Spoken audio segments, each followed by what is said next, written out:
I have been able to have the privilege of teaching Connect Method parenting to over 10,000 parents. That is an honor. Welcome to the Connect Method Parenting Podcast, where correction is out, connection is in, and your kids want to listen to you. I'm Andy Martineau, creator of Connect Method Parenting, here to help you stay calm, confident, and connected no matter what. Yo, everybody. This week's podcast is a treat. You are getting a sneak peek into a workshop I recently did. Turned out so well that as I was reviewing it, I thought this could be an episode. It went 2 hours, so we're just going to give you the first 30 minutes. If you want the rest of it, because this is just the very beginning, I'm going to put a link in the show notes where you can get the replay. So without further ado, I'm going to let the podcast roll right into the workshop. Enjoy. Thanks, everybody, for joining me today. I'm so excited to talk to you about how to stop yelling and really what culminates into how to get your kids to want to listen to you. So just really quickly, I'm going to take a second to introduce myself, not because you need a full bio on me. You do not need a full bio on me, but I do think it is important to have a little bit of background. So my name's Andy Martineau. I'm a mom of 6 kids. They're now 15 to 23. I'm a retired nurse. I'm a reformed yeller. I'm a best-selling author, which is so amazing, and the creator of Connect Method Parenting, which is a methodology that helps you stay calm, confident, which is very important, and connected so you can build those strong relationships with your kids, know how to handle whatever comes up with your kids in those tricky situations. It's a step-by-step, very simple, doable guide. A lot of parents have called it the parenting playbook they always wanted. So that's what I am about. That's what I've created. And here is a picture of my family. None of my kids especially love this picture, but I love this picture because it shows how they're all just so different. This was such a fun picture that was captured by my sister a few years ago. So you get a glimpse of the Martineau family and what we're all about. Oh, and here's my best-selling book. It's so fun. You can go get it on Amazon or Audible. Okay, so I haven't always understood what it looks like, though, to be this calm, connected, confident parent. And I want to say that because a lot of parents who come to me, they'll look at people in their lives and they'll say they're just born patient.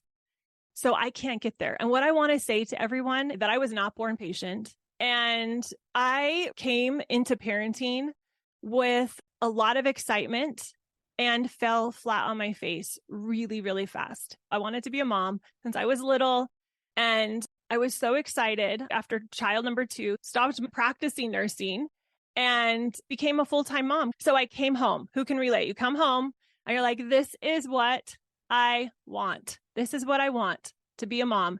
And then for me, it was very alarming because there were a lot of things that did not go as planned. I was edgy with my kids a lot of the time. And the reason I want to set this up this way, you guys, is because if you're feeling this way, know I've been there and you don't have to stay there. If you feel like you're yelling, that was me. I was yelling and feeling like a failure. I was going to bed angry with myself, frustrated with myself, sometimes angry and frustrated with the kids. I tried all of the things. Rewards. I was really good. I wanted to be positive. We had this dollar store assortment of things that were to incentivize the kids. That didn't work. And I was trying consequences. I was trying rewards. I was trying ultimatums, timeouts, lecturing, the whole shebang. Have you guys tried the whole shebang? I call it corrective parenting now. Back in the day, I just called it parenting. That's what a lot of us call it in the Western world. I didn't know anything different. It wasn't working. I didn't know why. I thought it was me. And there was a lot of shame. And I didn't want to tell anybody because I was really embarrassed. Hopefully you're not like that. And if you are, I give you permission to release the shame right now. It's just not worth it. So this miraculous event happened. It was actually very horrendous and terrible, but it was the best thing that ever happened to me. And it was one of many failure moments, but this one had a different twist to it. So I call it the Great Baby Powder Blizzard of 2007. It all started out really remarkable. I had actually been really successful getting things done, the dishes, gotten myself dressed. My oldest was off to school. My baby was asleep. I was killing it, cleaning the house, feeling like $1 million. And then I realized it had been about 30 minutes until I had heard from my youngest toddlers. They were that toddler age. There were 3 of them. They're roaming the house, and I hadn't heard from them for a little while. So I got a little concerned. I don't know if you guys can relate. If toddlers are quiet, it's time to be a little concerned. So I heard some noise in the playroom, which was this 2-car garage off of the kitchen. It's been converted into a livable room. The opening to it was just the opening of a door. So I had to get really into the room to see what was happening. And when I peeked in, I saw a Costco-sized bottle of baby powder on the floor and white everywhere. In my brain, it was a blizzard. It's really funny, actually, looking at this picture. I'm going to show you the picture I took from the event, because it doesn't look as doused as in my brain. I was processing everything white. We had this big brown beanbag. You're going to see it in the back. Thought it was totally covered. My kids were covered. They did ruin electronics. They ruined a DVD player and a Nintendo GameCube that we had just sprung for, and we did not have money to replace it. And they'd opened it up, poured all this stuff, this baby powder in. And I walk in, and I am just frazzled to the T, because I'm already edgy. Yeah, I'd had a productive morning, but I was already edgy. And so I start going into the corrective stuff. That's all I knew. I thought, be responsible, make sure they know that this is not okay. So I lectured. I gave them a consequence, no friends. I gave them ultimatums. You guys have got to clean this up or fill in the blank, all of the things. And then I look down at my son, who's now 19 and maybe 4 at the time. Should have done the math, but 3, 4, 5 at the time.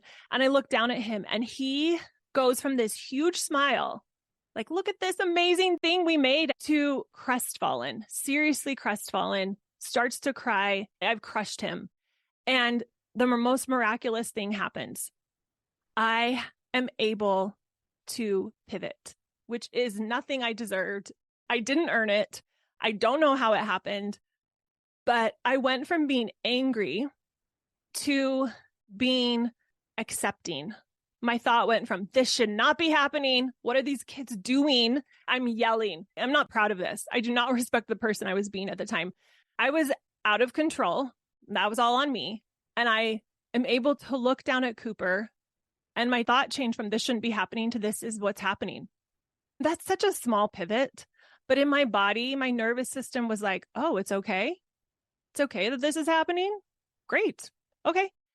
And I leaned down and I looked at Cooper in the eyes, which is something since then I have found is very powerful, to see powerfully our children, to get on their level, to look at them in the eyes, to build a working relationship with them.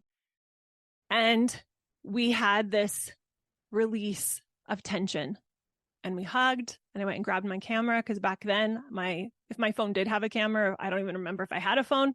If it did, it wouldn't have been good. So I grabbed the camera and I took this picture of my 3 kids. Look how happy they are. The one with the grimace, this one, that's Cooper. That's the one who started it. And it was amazing, because it just changed everything. And we were able to clean up this terrible blizzard, which I thought was going to take hours to clean up, in relatively a short period of time. And sure, we were disconnected for a minute as I went on my little tirade as a parent, but I was able to come back and reconnect. I didn't have to use any consequences. I didn't have to use ultimatums, bribes, nothing. I didn't use anything other than connection. And after that day, I thought, there is something I do not understand, that I must understand. I must understand what is happening so that I can do this again, because I want to do this every time. My goal is to be a mom. And I know that as these kids get older, they are not going to respect me or listen to me if I lose my mind. So I went on a rampage. My background in science tends to drive me to data, and I need evidence. So I went on that quest. I went to find evidence. I learned about parenting. I actually organized some parenting retreats, brought in experts. I learned about the nervous system, cognitive behavior theory. I went to life coaching school. I studied meditation to try to calm my nervous system down. I read so many books about the nervous system, about all of the trauma that can happen. I went to developmental psychology courses because I was determined to figure out how to show up that way on demand. And I didn't know how to do it, but I wanted evidence. And I figured there was some evidence out there. Neuroscience, I studied that too, because I'm like, there's got to be stuff out there that shows me that this actually works, that proves what just happened with the baby powder blizzard of 2007 is reproducible and science-based. So that's what I did. And today I'm going to teach you what I learned over the last 16 years that has helped me stop yelling and helped me build solid relationships of trust and really trust myself enough to lean into this connection-based parenting, what I call connect method parenting, which is what my book is called, is what my website is called, because that truly is the new way. It's actually an old way. If you study some indigenous tribes, you'll see these principles alive and well, which is, to me, another form of, yes, we're headed in the right direction here. But this is the way that we can parent that doesn't rely on leveraging consequences and rewards and anything punitive or anything where we're coming with this shouldn't be happening this way, this corrective mindset. So I am so excited to be talking to you about this. I am going to take just a second. We're going to dive into so many things today, but I want to just really quickly talk about if this is for you. So this is for you today. If you're yelling, you feel like you're yelling continuously, you're struggling to get the kids to listen better, you're feeling like your kids aren't respecting you or taking you seriously, you're having a hard time controlling your temper. By the way, these were all me. This was all me back in the day. Wanted to be more patient, don't want to have those battles, trying to break the generational cycles and patterns that have been passed down. You don't want to be fighting over homework or over too much screen time.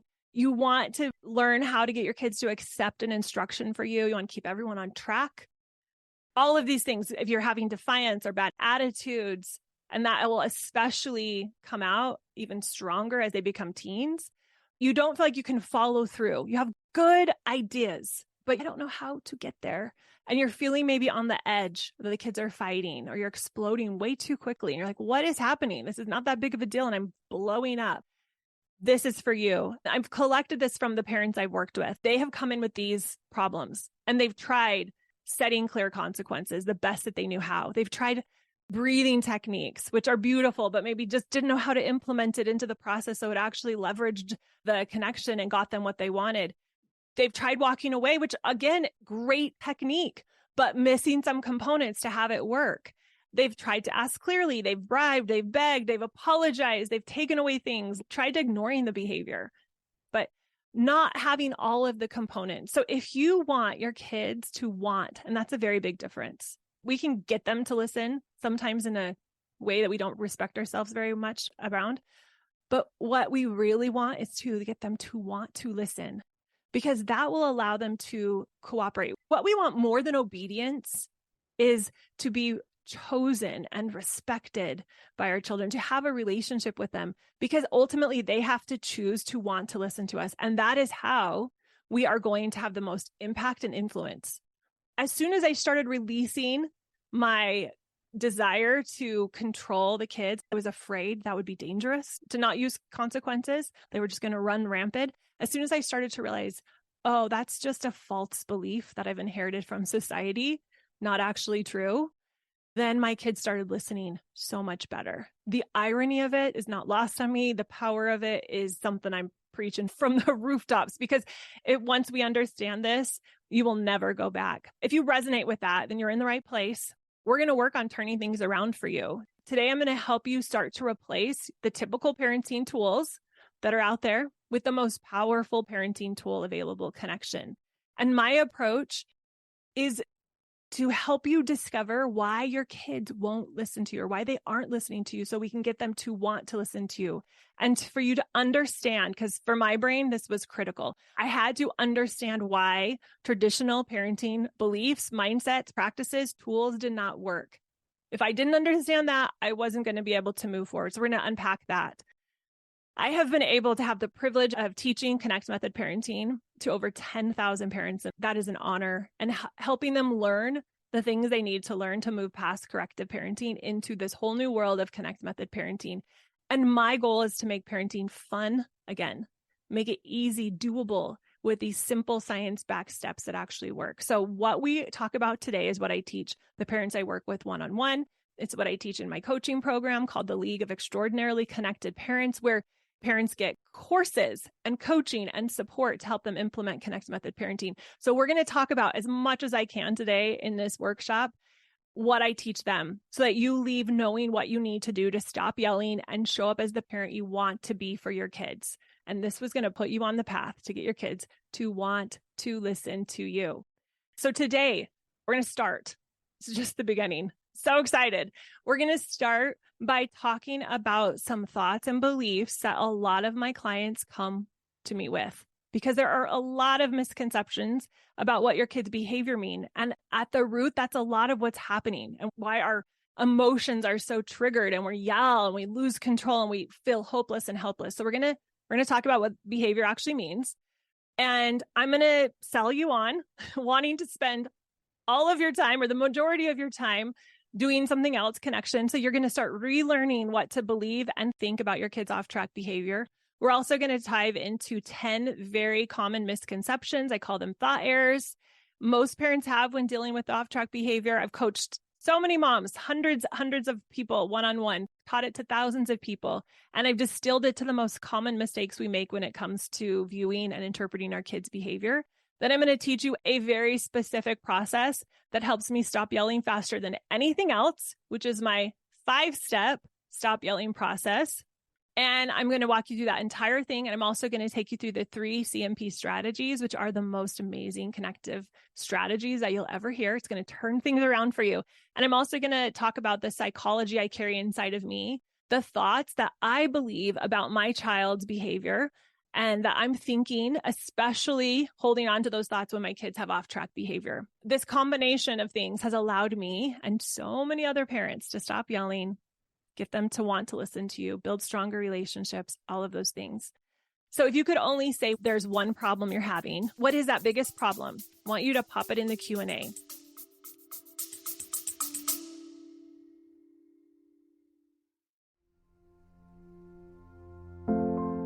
If you're new to Connect Method Parenting, I have a great way for you to get started.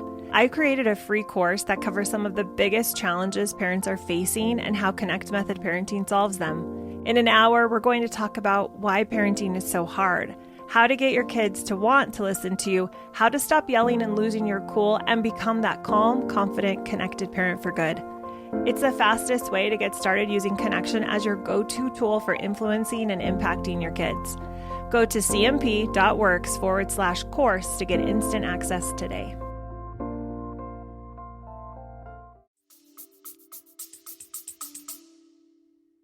That I yell continuously. Okay. Whining kids, it grates on me. Sibling relationships. I react before thinking, which my go-to is yelling. Get it? I get it, Amanda. That was me. Kids not respecting me. Yes. Kids won't listen to me.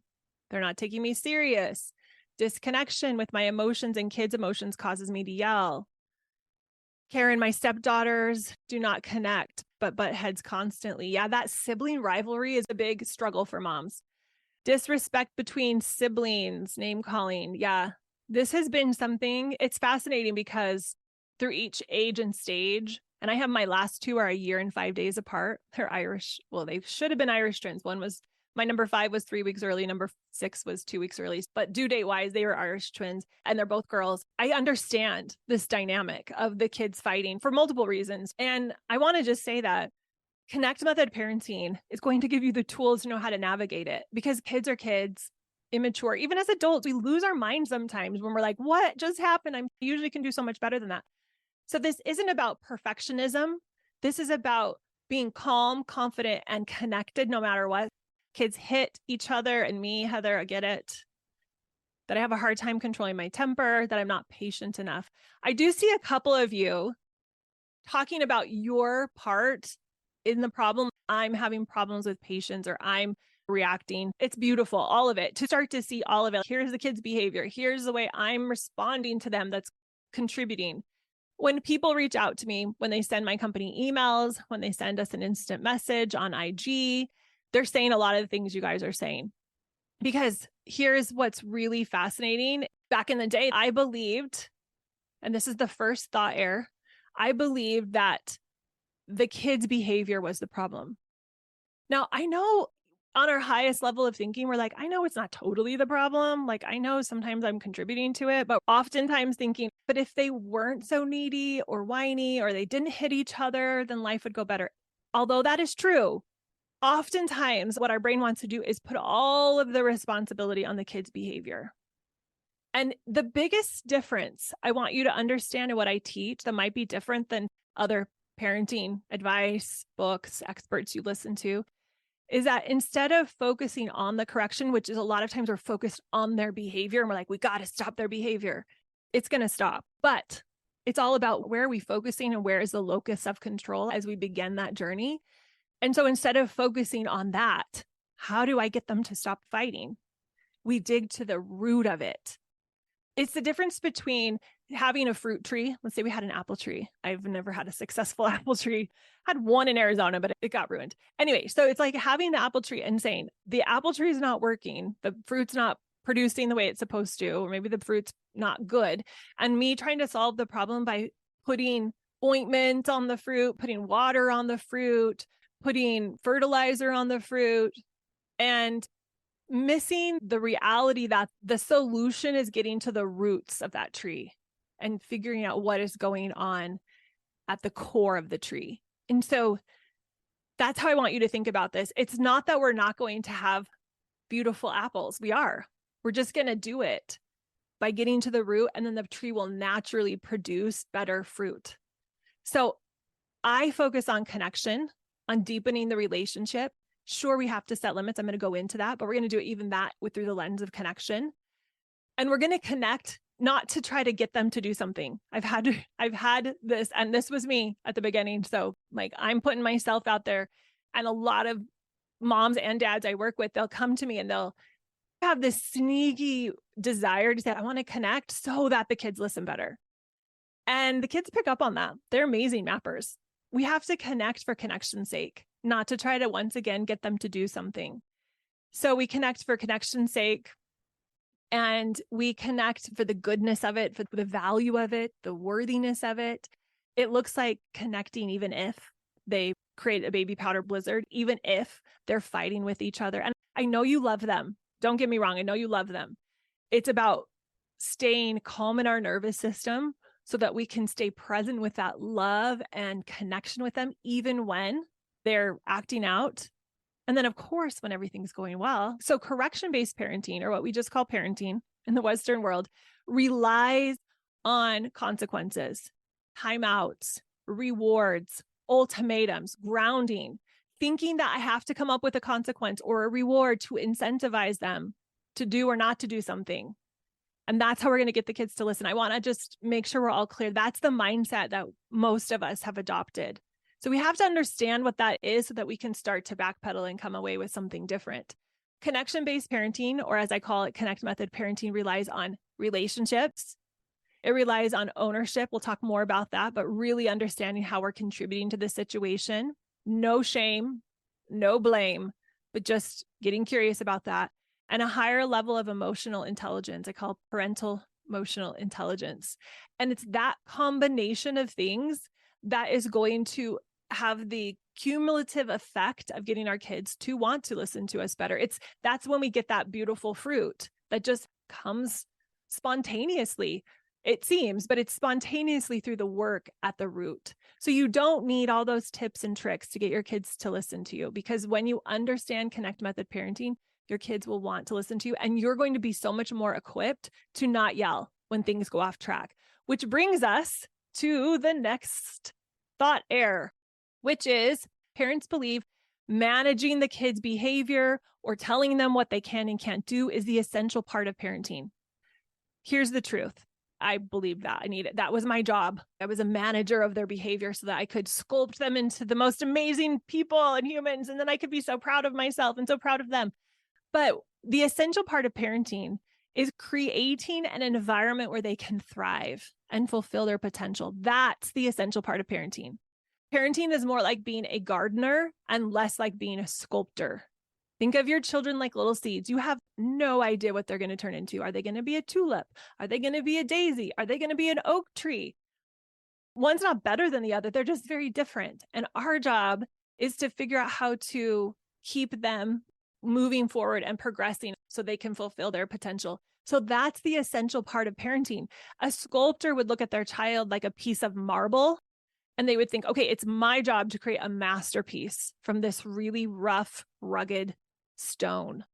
And so you can see how, if that's your mindset, when things are looking great, you're giving yourself a high five and patting yourself on the back. And you're like, yes, child, you're doing amazing. And when things are going off track, you're blaming yourself and trying to really fix the child to fit this mold or this sculpture that you're trying to create. And it's just not healthy because it doesn't work. First of all, it's just not our role. We don't have that ability to decide what our child's going to turn into. We just have the responsibility to help them become the best version of themselves. And being able to approach everything that's going on with our kids as best we can, or recover quickly, because I'm not perfect. I'm not going to tell you I get it right every time. I'm just really good at recovering if I slip, if I'm tired, if I'm sick, if something's happened and I lose it. I'm like, oh my gosh. And then we can go back and repair, or we can just handle things so much better. 9 times out of 10, I'm able to navigate really tricky situations that totally would have thrown me off before in a connective way. And that's what my clients see too. It is a big mind shift to stop believing that we need consequences, because you've gone from spending a lot of time and energy and effort trying to figure out how you're going to get your kids to do this, that, or the other, to stop whining, to stop hitting, to start doing their homework, to get in the car when they're supposed to go to bed when you ask. And you've believed that if you could just figure out the right thing, then all of a sudden, voila, everything would be amazing. However, the fact that we're having this conversation and see so many parents struggling with being the kind of parent they want to be shows us that those consequences and rewards, it's just not the strategy that actually works. Because if it did, we'd all be pros and we'd be just giving them out, and our kids would be, yes, mom, thank you very much for that feedback, for taking my privileges away. I'm so thankful. I've definitely learned to never do that again. Said no child ever, unless they're really people pleasing, but it's not coming from the best place, not setting them up to thrive. So this is exhausting. And this is one of many reasons why it doesn't work. And I'm not going to go into the whole history lesson of this.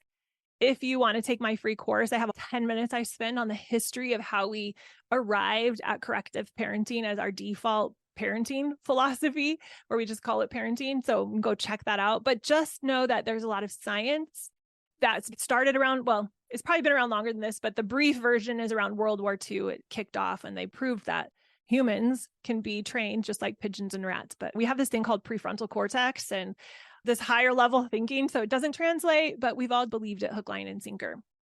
So one of the big things that we have to, as we transition into Connect Method parenting, is really understanding that this is not working. I want to give them direction. I want to give them feedback. They're not going to hear me very well. And I'm doing it from a corrective, frustrated, when it's fueled by a negative emotion. It's just not going to work, everybody.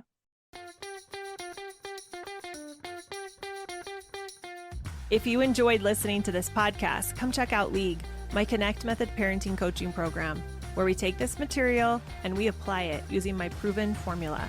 Head over to cmp.works/join.